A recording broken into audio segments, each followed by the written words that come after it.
on? It's your boy Georgia Jackson saying shout out to Lavish Magazine and my boy D Mole over at Pep Talk for bringing your boy Jordan Jackson in. We got great things coming. I cannot wait to come back. Thank you for the love. Thank you for caring enough about people to get this information out there to them. And I'm gone, Jordan Jackson.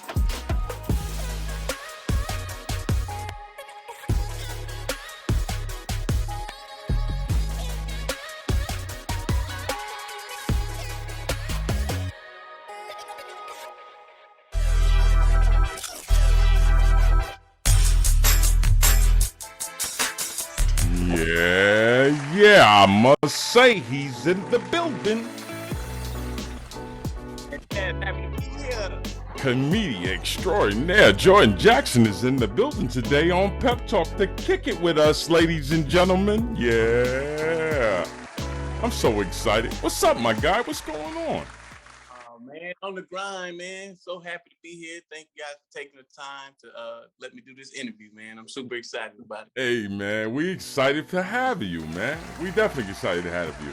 You got a lot of things going on, I must say, man. You got some movements going on with some very, very important people, very important comedians like Kountry Wayne. Yes, sir. Kountry Wayne. Yes. I want to get into a lot of stuff, man, that you got going on, man. We got the Netflix is a joke with him. You're on tour with him. Are you guys still on tour right now as we speak? The tour actually just ended. Okay. We'll take a break for 2 months and then we'll start back in the fall. But man, we knocked out 25 cities, all theaters, Live Nation tour. Just an amazing time, man, with the growth and what got going on. Wow, that is dope. We're gonna get into all that, but before we get into there, let everybody know where you're from, man. Let everybody know what you're repping, bro.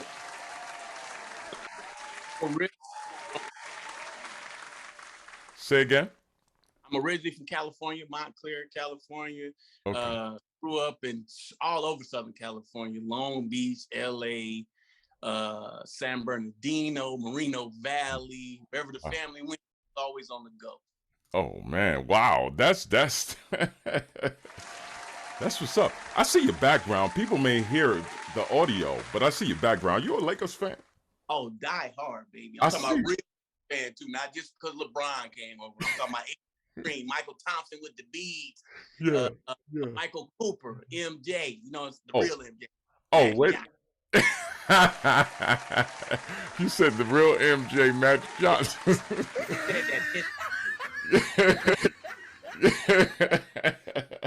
But you know what's so crazy though? You being the people that you just mentioned, you know, these are old school Laker fans.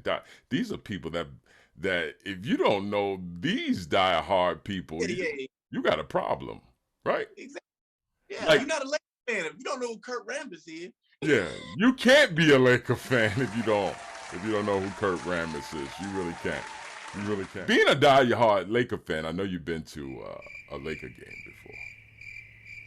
Never, ever been able to go to a Laker game. Really, nigga? No. Never. But I plan on going. I was hoping we made it to the playoffs, so I could have went this year. That didn't happen.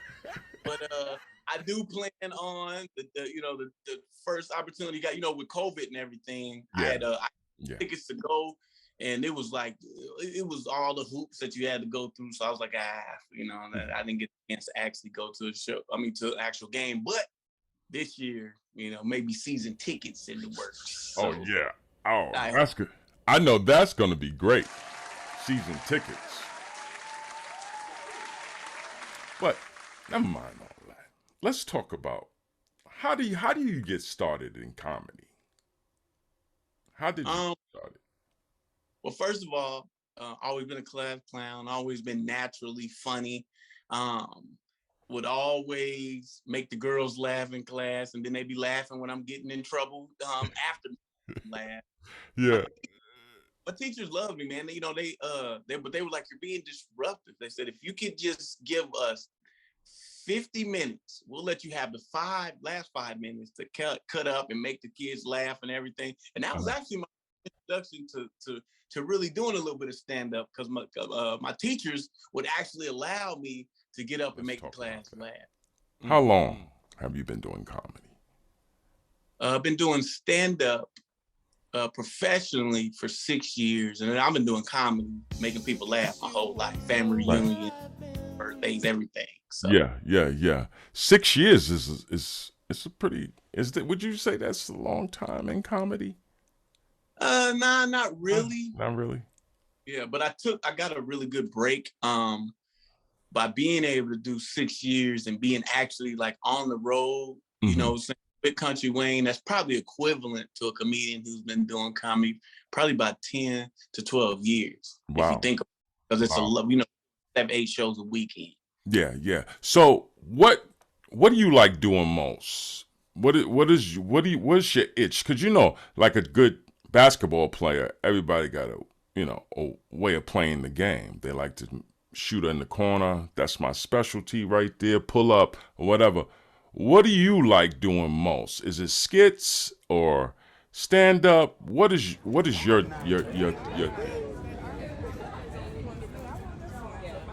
Hey, yo, my man, put my girl up right there. You know what I'm saying? Yeah, those are $100. $100? Yeah. Oh, yeah, I just met her, bro. I can't do no $100. No. Yeah, no, it's just $100. Man, I can't spend no $100. No. Give us 2 seconds. Yeah. I just met you. Next month, we can get $100 shirt. But right now, let's just keep browsing. I like to browse a little bit. A little browsing.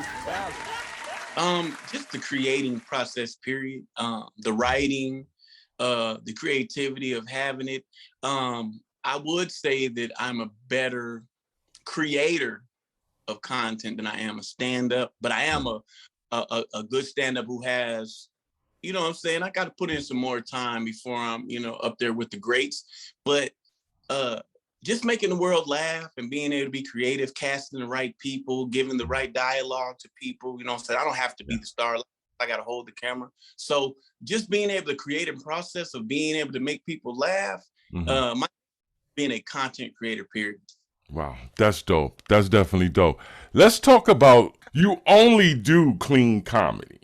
This is correct. Only clean. Right. I've been since the first day I started. I took a writing class and Jeff Justice writing class, and he told me, he was like, Eddie Murphy got his first break through Saturday Night Live. He said, you can always start clean and go back to dirty later. Right. But starting dirty and going back to clean is going to be a hard transition. So I don't want to knock anybody out the box. Just stay clean. And that's one of the main reasons that Kountry Wayne took me on tour with him, because I was already doing clean. You got comedians who say I can do clean, but they're not clean comedians. I'm an actual clean. That's all I've ever done. That's all you ever done is clean comedy. This is correct. Wow. And that's I guess that's what you will be, because that's what you consider your niche, what you like. Did you ever say, well, maybe this clean comedy is not really working right now? Or do you feel it's working all the way? It's definitely working all the way, because you got to remember, I'm not knocking anybody out the box. I can get the corporate, I can get the church gigs, I can get the 18 and up groups. You know, your grandmother can come to the show, your auntie can come, your uncle can come to the show. Right. And I'm not knocking anyone who uses the curse words and all that, but to me, to be funny without it, it puts an extra notch on your comedy belt, if you ask me, and that's just my opinion. Yeah, I agree with you 100%. I do. Now, have you ever been in a venue or did a show where someone before you get to the venue, they'll let you know?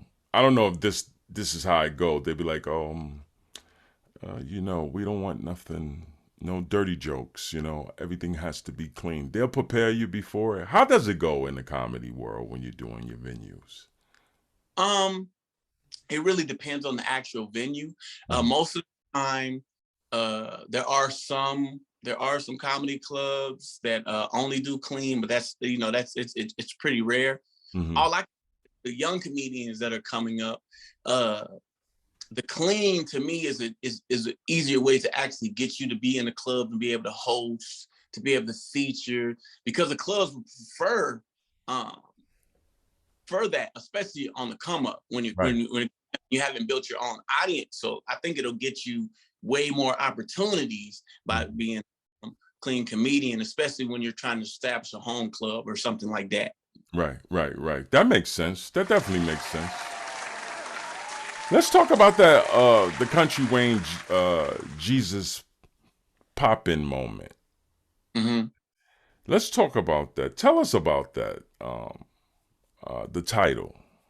Why that title? Jesus poppin' is a phrase that Country Wayne has used even before I met him, and it's a movement. It's an actual testament to what he has going on in his life. He knows that everything, all the prosperity and all the people that he's being able to help and all the things that he's got going on is because Jesus is popping. He takes no credit for any of the things that are going on for him in his life. He knows that it's all Jesus. So that's just a testimony and a thankful phrase that he put out there. And as you can see, it has taken off. Steph Curry himself was in an interview and had on the Jesus is popping sweater one time, and so it's a complete movement of what Country Wayne Entertainment and what Country Wayne stands for. Oh wow, that's great. Talk to us about the movement. Talk to us how you got a part of the movement. How did that come about with you and Country Wayne? How long you been doing Country Wayne? Talk to us about the whole dynamics of you guys. Been knowing Country Wayne probably about 8 years now. When I had my home club, Atlanta Comedy Theater in Atlanta, for a brief moment, Country Wayne's manager was instrumental in putting the actual tour together. So he put me with Country Wayne. Right. Country Wayne came into the actual my home club. I was all excited running back there to introduce him. Right. He already was. It's like, yeah, was him and Prince Tay, his brother, was back there. And so after I did my show, whatever, he was like, yeah, I enjoyed that. I got my tour I'm getting ready to start. Right. And I'm gonna add you to my tour. And I'm like, yeah, okay. I'm so used to everybody saying they're gonna do this, they're gonna do that. So, I really didn't think anything else about it. He called me about 3 weeks later and said, I got the dates. And here was all these more dates I've ever seen in my life. And we started that first year in 2016. And we've been rolling ever since. Wow. That's dope. I like stories like that. I know you are a large social media influencer, content creator. Do you write all your own skits and material? Are you that savvy like that? Do you write? Yeah, I would say probably about 87%. So there are influencers who we come together and we collab on ideas, and they put their input in as well. But for the most part, mainly it's me with the ideas, and then finding the right other influencers to help the idea that I create. And then we do a lot of collabs and come up with great content. So shout out to Kelly Kales, Munchie. Cheating has. I work with a lot of people. V. Lee, Dominique Danielle. You got a large team. I mean, man, you didn't say nothing about me. I worked with a lot of people. Thank you to everybody that I work with, but that I mainly work with. So and we got really good chemistry, but no chemistry is better than the chemistry that me and Kelly Kills got. We really knock out some super dope skits every time. So every time I go somewhere, everybody's like, where's Kelly? So, shout out to Kelly. Shout out to Kelly. Now, not only are you a comedian, but you also are author. Tell us about the name of your book. Let's get into that. That's dope. The name of the book is How to Monetize Your Social Media Platform. So what I decided to do was make it easy for people that are starting out trying to get monetized on the social media platforms. I put together a really cheap book so that people can learn, and you don't have to be funny, just create content.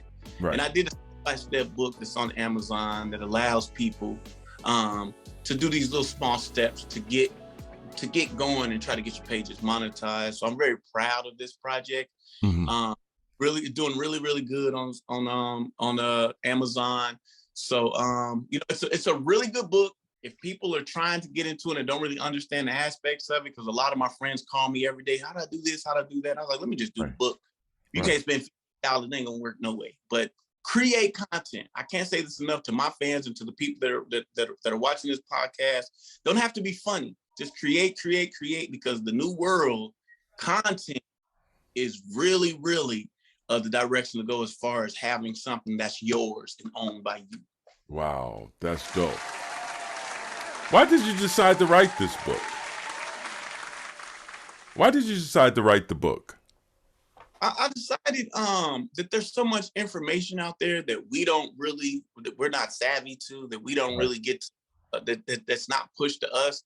Mm-hmm. And most people might not take the time to put something like this together, but I'm passionate about trying to get people to get their own residual income. It's really important that people know that if you put stuff, content and just inform people, that's a way for you to make extra money. You know what I'm saying? And I'm proud of a couple of my friends get monetized, and it's literally changed their life for the better. So I say, why not help the world too, if they want to try and want to get some questions answered on how to actually get monetized on different platforms with your businesses and stuff like that. Yeah. I like that. Paying it forward. I look at that as paying it forward, you know. Definitely. Something for the greater good, for the community. Because that's what it's about. It's about the younger generation and people that, not only the younger generation, but for people that really may not be in tune, you know? It's like on a need-to-know basis, you know? And I like that. That's dope. I like that. I definitely like that, Jordan. I like that movement. I mean, I'm for all the stuff.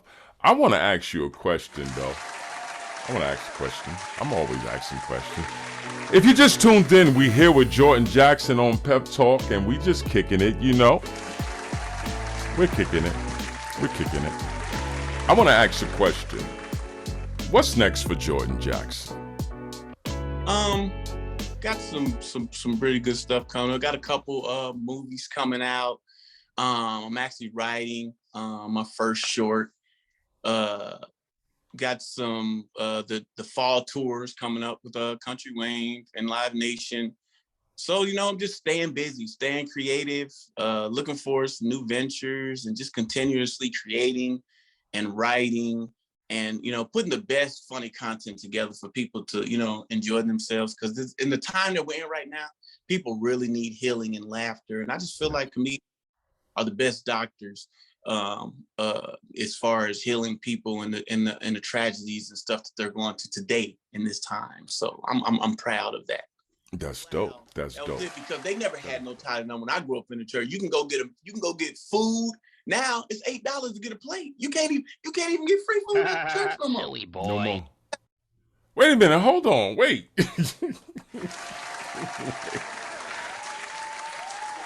That's good. But I didn't know they stopped serving dinners at the church. Boy. You know how you go in the basement, you go get you a plate. They don't do that no more. Sir, let me tell you this. Boy. They didn't stop serving. They just stopped serving for free.